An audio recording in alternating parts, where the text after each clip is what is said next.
This is the VOA Special English Health Report.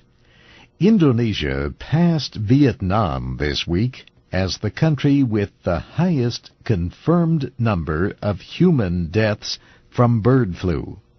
It happened Monday when a 16-year-old boy from West Java died in a hospital in Jakarta.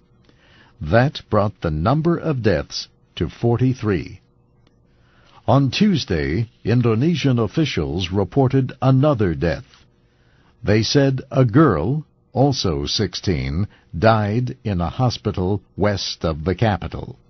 Vietnamese officials have reported no cases of bird flu in humans so far this year.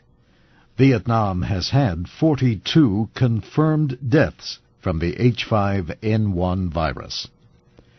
There are concerns that people illegally bringing chickens and other poultry into Vietnam could undo measures taken to control the virus.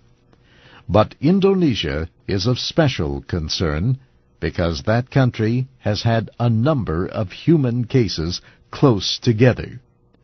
In all, Indonesia has had almost 160 cases of bird flu in humans. All have been reported since last year. Last week, Indonesia agreed to make public the genetic information of the H5N1 viruses that have killed Indonesians.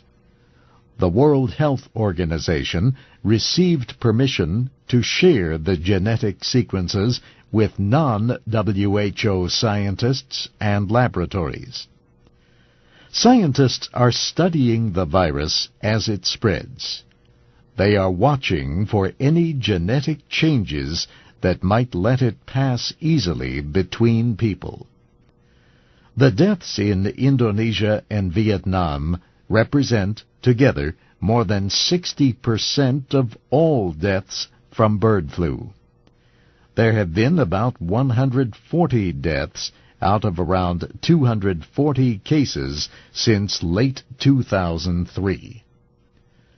Thailand has reported 2 deaths from bird flu in the last 2 weeks. These were the first confirmed human cases in Thailand this year. As a result, workers have destroyed hundreds of thousands of farm birds. Thai officials also declared 29 of the 76 provinces as bird flu emergency areas. The declaration means the government can provide financial help to farmers whose birds are destroyed.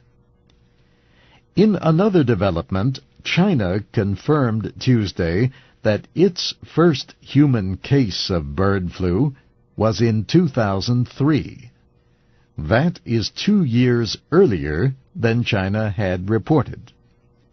The Health Ministry says it did not know until recently that tests of the man's blood showed he had the virus.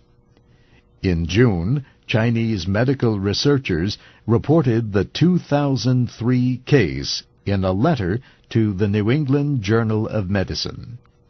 And that's the VOA Special English Health Report, written by Katie Weaver.